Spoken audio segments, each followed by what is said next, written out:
I had always been told that the void was silent, but those who say such things have never opened their soul eye to witness the warp's unending cacophony. Even before the ritual unguents were warmed, even before the hooded attendants of House Valar whispered their half-remembered litanies, I could feel the pulse of that other realm thrum through the deck plates like a second heartbeat beneath my own. When I was a child, I mistook that vibration for fear. Now I know it is simply the warp acknowledging me, the way a vast predator might inhale the scent of a lone wanderer before deciding whether to feast. Tonight, though, as the cruiser's lumen strips flickered under the strain of translation, I sensed something else woven through the familiar tension, a quiet, coiling anticipation, as if the Imperium itself were leaning closer to listen. Perhaps it was only my imagination, or perhaps the warp remembers every navigator who has ever touched its tides, and waits patiently for us to fall. If you dare to hear the rest of what waits beyond the hull, then walk with me through this darkness, and share this chronicle of the unseen. And if the telling unsettles you, if the shadows around you seem to shift just slightly as the story unfolds, then mark the moment by leaving your signal. Let the Vox spirits know you listened, so that they may find you again when the next tale rises from the void's edge.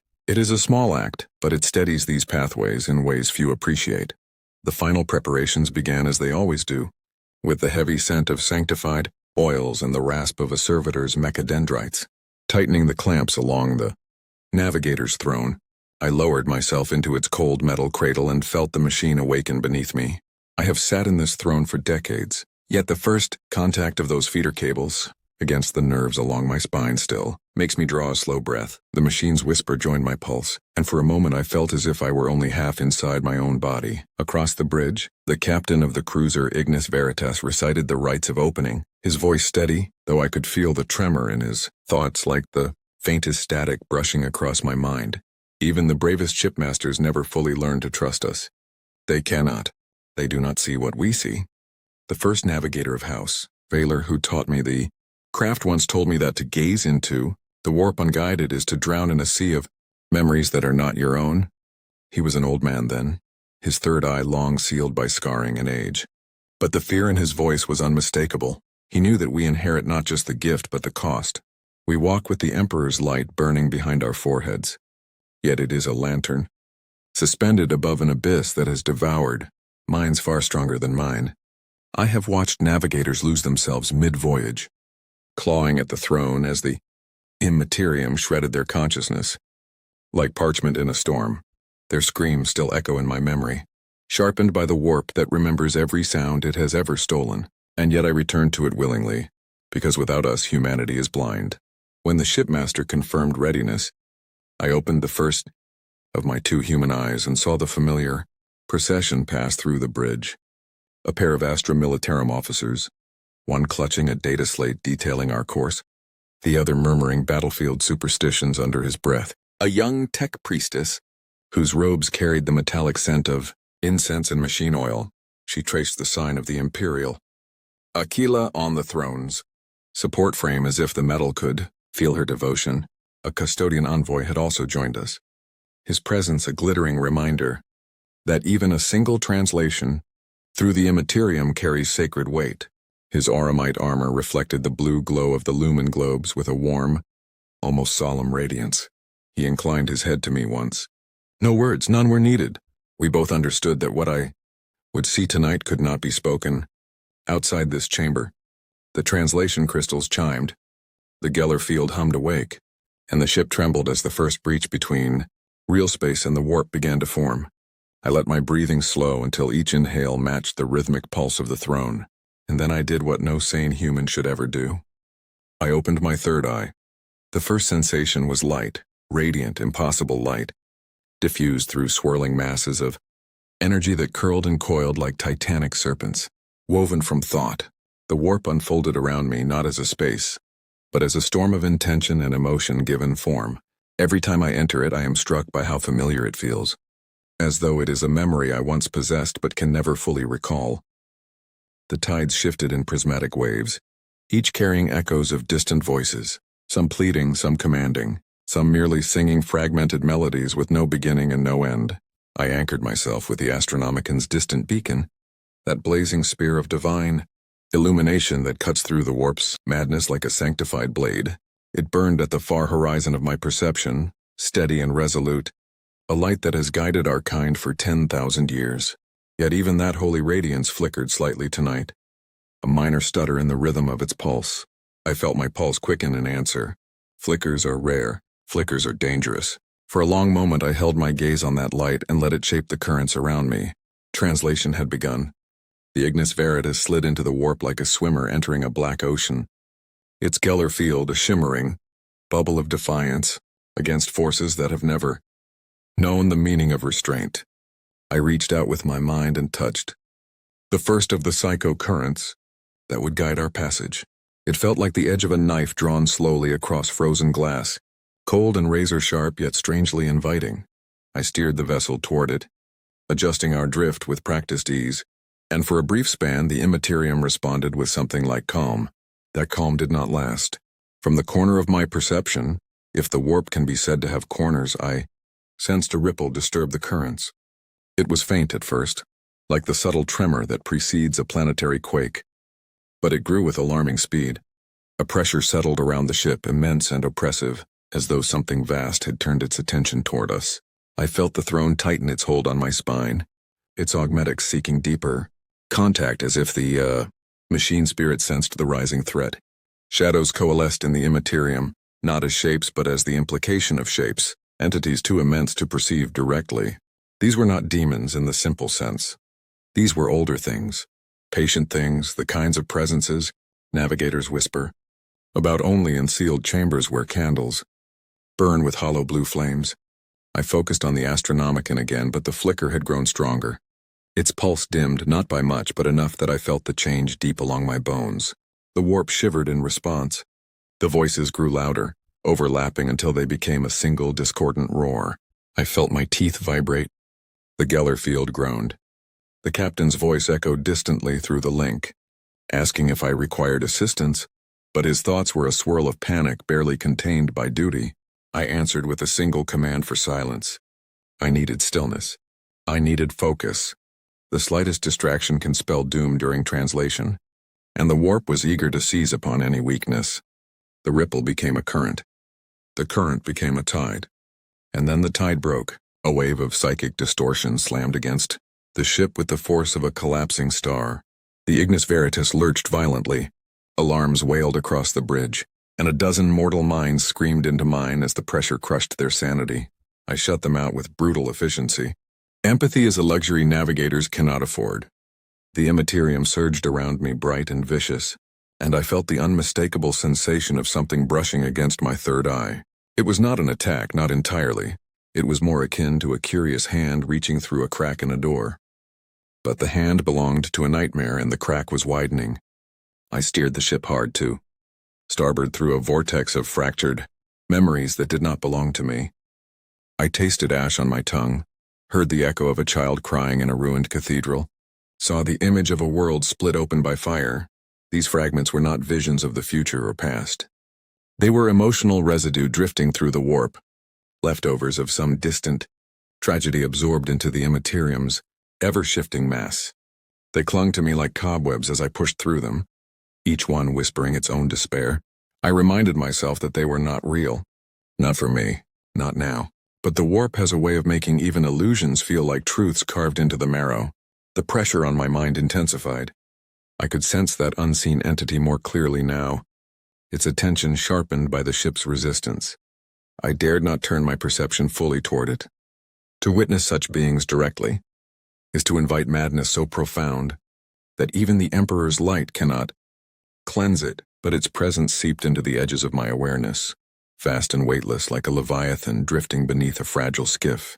Its curiosity carried an almost childlike simplicity, but there was nothing innocent in the way it probed the edges of the Geller field, testing its strength with idle flicks of psychic force. Every instinct I possessed screamed that we were drifting too close to it. I reached deep into the warp's currents, grasping for any flow that could pull us away. The first current I touched was a torrent of fear, the lingering echo of a dying world. I recoiled instantly. The second was a twisting river of rage, so violent it felt as though my skull might split open. I pushed past it, searching desperately for something stable, something navigable, something that would not seize control of the ship and hurl us into oblivion. Then I found it, a narrow thread of calm, thin as a filament of silver, weaving through the chaos like a promise. I seized it with all my will and pulled, aligning the ship's trajectory with that slender current. The Ignis Veritas lurched again, but this time the movement carried direction rather than despair. The pressure around us weakened slightly, and the entity's attention drifted, as though the change in course had made us less interesting to its unfathomable mind. I did not relax. Navigators never relax during translation, but I allowed myself the smallest breath of relief. The filament led us deeper into the warp, guiding the ship along a serpentine path that wound between churning storms of raw emotion. As we followed it, I sensed fragments of my own memories stirring in response, drawn out by the Immaterium's hunger. I saw my mother's face briefly, her expression serene as she prepared me for my first rite of awakening. I heard the voice of my first mentor, murmuring the ancient genealogical chants of House Valar. I smelled the cold incense of the Navigator's sanctum on Terra, where I had knelt before the great tapestry depicting our lineage. Each memory tugged at me, but I held fast to the filament, refusing to let sentiment erode my focus. The warp feeds on emotion. It must never be indulged. A sudden pulse rippled through the Immaterium. The filament shuddered. The currents around us trembled in anticipation. I felt the Astronomican's light fluctuate again, still steady, still radiant but distorted, as if seen through a veil of water. My breath caught. A dimming of the Emperor's beacon is not a matter taken lightly. It is the kind of anomaly recorded in hushed tones, analyzed by the most senior navigators, and seldom spoken of beyond those circles. I felt the warp respond with predatory delight, its tides shifting hungrily toward the weakening glow. Rumors whispered among navigators tell of times when the Astronomican flickered so faintly that entire fleets vanished into the Immaterium, swallowed whole before a single distress call could pierce the void. Whether those tales are truth or embellishment, none truly know. But the warp remembers them, and in that moment I felt it anticipating another. The captain's thoughts cracked through the psychic din, sharp with fear. He demanded an update. I ignored him again. What could I say? That the light of the Emperor felt thin tonight. That Terran priests would dismiss my concern as superstition. That somewhere deep within the throne's circuitry, I sensed a vibration that reminded me of a heartbeat slowing. Such speculation is the domain of liturgies and rumors, not professional discourse, so I focused instead on the task. The filament still held, though it writhed under the tides now pulling against it. I wrapped my will around it like a fist clutching a lifeline, and pushed the Ignis Veritas forward. The Immaterium darkened. Darkness in the warp is not the absence of light. It is the absence of intent, thought, memory, emotion, an unnatural void within a realm, built from the very substance of consciousness. Such voids are rare and dangerous. They feel like wounds in reality, places where something has devoured all thought so completely that nothing remains. We drifted toward one now, drawn by the disrupted currents. I felt the temperature in the bridge drop, though that was only the mind reacting to what it could not understand. Cold is a metaphor the brain uses to describe existential threat. This void was vast, a silent sphere of annihilated sensation, moving slowly through the warp like a blind colossus. I could not see its center, only the sharp halo where the warp recoiled from its touch. The filament dipped dangerously close to its edge. I tried to pull us away, but the surrounding tides surged in unpredictable patterns, buffeted by the wake of that impossible emptiness. The Geller field crackled with strain. The throne's neural interface dug deeper into my spine, seeking stability where none existed. I felt the void brush against my perception. Pain exploded behind my forehead. Not physical pain, something far worse. It was as though every memory I possessed had been pulled taut and scraped raw against the jagged edge of oblivion. I gasped, the sound echoing through the chamber. Blood trickled from my nose. My heartbeat hammered against my ribs in a frantic rhythm. The void pressed harder, seeking entry, and I felt my thoughts beginning to unravel. Then through the agony I sensed something new. A pulse. Not from the Astronomican, from the void itself. It was faint, almost imperceptible, like the last echo of a dream that dissolves upon waking. But it was there. A rhythm, a presence. Not hostile, not curious, not even alive in any conventional sense. It felt more like a memory, ancient, distant, buried beneath layers of annihilation. I did not understand it. I could not contextualize it. And I dared not interpret it, but it was enough. The void's pressure shifted, hesitated, withdrew a fraction. I seized that fraction like a drowning man grasping a rope. With a monumental exertion of will, I wrenched the ship along the filament and forced us past the void's grasp. The Imperium screamed at our defiance, but the filament held, its silver glow pulsing with renewed strength. The ship surged forward. The void receded behind us, its silence once again impenetrable and absolute. I did not realize I had stopped breathing until the filament steadied. The next currents we entered were calmer, though not by any mortal measure of that word. They carried the melancholy weight of forgotten prayers, the soft longing of spirits whose voices had faded from the galaxy long before I was born. I let those currents guide the ignis veritas toward the distant blaze of the Astronomicon. The beacon still flickered, but no longer dimmed. Whatever disturbance had troubled it earlier seemed to have passed, though its aftershocks lingered like tremors beneath my skull. Hours blended into something that felt like eternity. In the warp, time is a fragile story that the mind tells itself for comfort. I clung to the Astronomicon's radiance, letting its holy light flood my perception, letting it drown out the residual echoes of the void. At last, the currents shifted. The tides grew thinner. The warp's voices dimmed. We were nearing the breach back into real space. I guided the ship along the final curve of psycho current, aligning our trajectory with the coordinates that would allow re-entry. The throne tightened one last time, its augmetics synchronizing with the Geller field's closing sequence. My third eye burned fiercely now, as though reluctant to relinquish its view of the Imperium. I forced it closed, wincing as a wave of exhaustion rolled through me. The moment the eye shut, the warp vanished, and real space returned. The ignis veritas shuddered violently as we re-entered the material universe. The bridge flooded with alarms, but beneath them I heard the blessed sound of engines breathing once more. Free of Imperium's grasp, I opened my human eyes. The lumen globes flickered back to life. The captain barked orders to stabilize the vessel. The tech priestess murmured prayers of gratitude. The custodian envoy exhaled a breath he had held through the entire ordeal. Only I remained still. My mind was heavy, laden with impressions I dared not speak aloud. The void, the pulse, the flickering Astronomicon. These were burdens I would take to the sanctum of House Valar, where senior navigators would interpret them with rituals older than most civilizations. But tonight they were mine alone. I rose slowly from the throne, my limbs trembling, the servitor clamps disengaged with mechanical finality. As I stepped onto the deck, the custodian approached me. His helm tilted slightly as though studying my expression for signs of warp taint. I met his gaze without flinching. Whatever horrors I had encountered, my will remained intact, for now. But even as I walked from the bridge, I felt a faint tremor deep within my third eye. Not pain, not fear, something else. A whisper, a memory, a question. What had pulsed within the void, and why had it hesitated? The Imperium holds no mercy, no compassion, no logic that mortal minds can trust. Yet something within that impossible emptiness had paused its annihilation long enough for us to escape.